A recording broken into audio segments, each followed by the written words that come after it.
Thank you may isang very much. comment lang ako Yes, kay ADG. Thelma. Will we be ready for that ASEAN integration in 2015? Siguro ho ang makakasagot niyan yung DTI. 2015 is the target, no? And we have what we call the AEC scorecard, where every country is evaluated no, on the measures needed to harmonize all of these things, no, from customs regulations, etc. Now, between now and 2015, there are several challenges that we'll have to hurdle, and there are many, no, but just to give you an example, no, yung question ng how far of the sectors of your economy can you really integrate. Ngayon, we're talking with sa tariff structure, it turns out it's the easy part, no?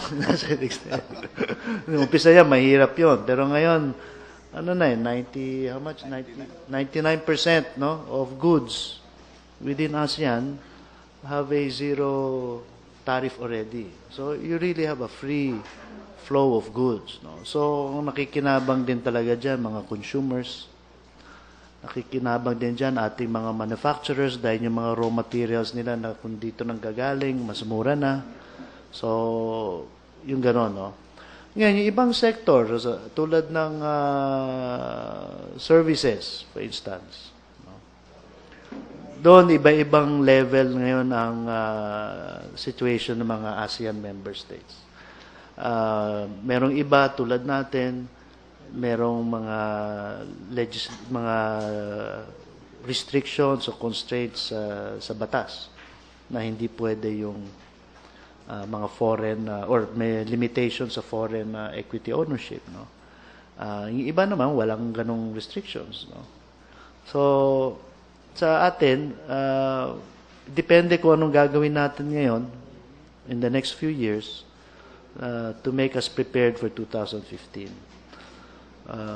Very specifically, a major sector is the services. Our services sector now is the fastest growing sector in the economy, no? Creating a lot of jobs. No? One of those is kunyari IT and BPO sector. No? It's growing rapidly. We have more than 500,000 people working there. Every year we'll be needing 80 to 100,000 new workers in that sector. No? All of the subsectors there, animation, design, they're also growing.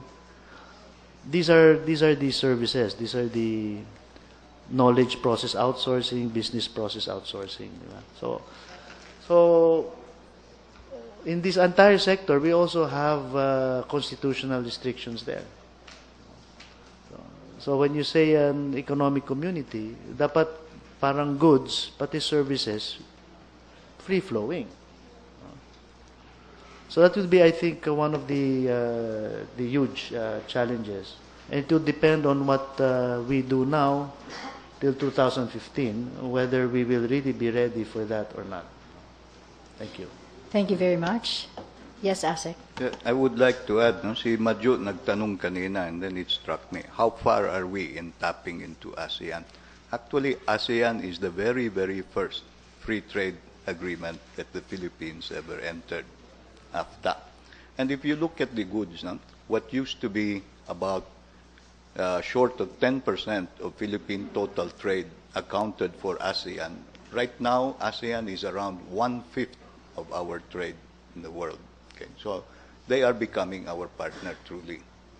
Tsaka itong mga sinasabi natin, yung mga FTA, ang gusto ko lang sanang idagdag, maraming nagpupuna, maraming nagbabatikos pa nga minsan, no, na itong mga FTA na ginagawa natin, ang nagtatamasa lang yung mga big boys. Yung mga maliliit, which is the advocacy of Secretary Domingo, the small and medium, they seem not to enjoy.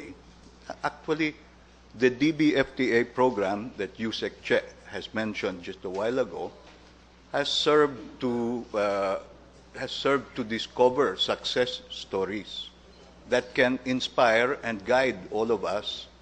And yung mga mag-e-enjoy dito ng advantages are actually the small and medium. I will just talk about one very, very clear-cut case. No? Etong mga fruit concentrate, fruit puree that we are selling abroad. And this one with the market in Korea.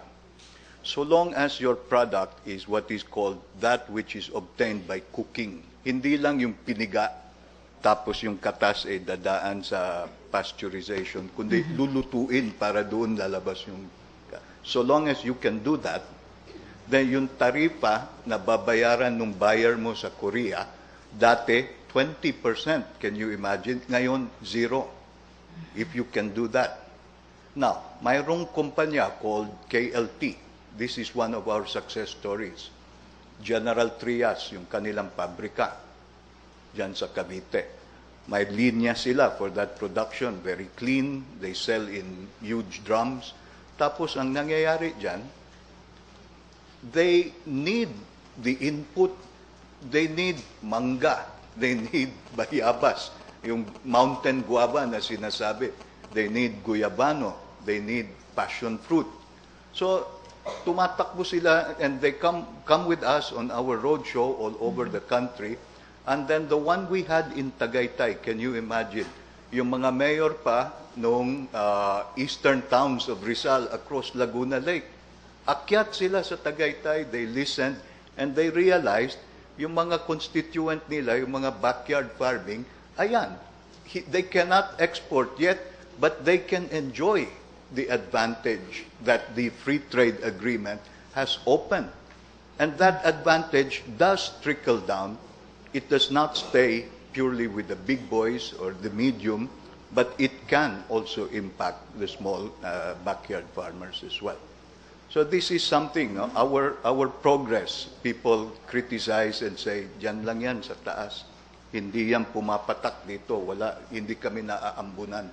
Mayroon din po, admittedly, sometimes we don't know enough about it.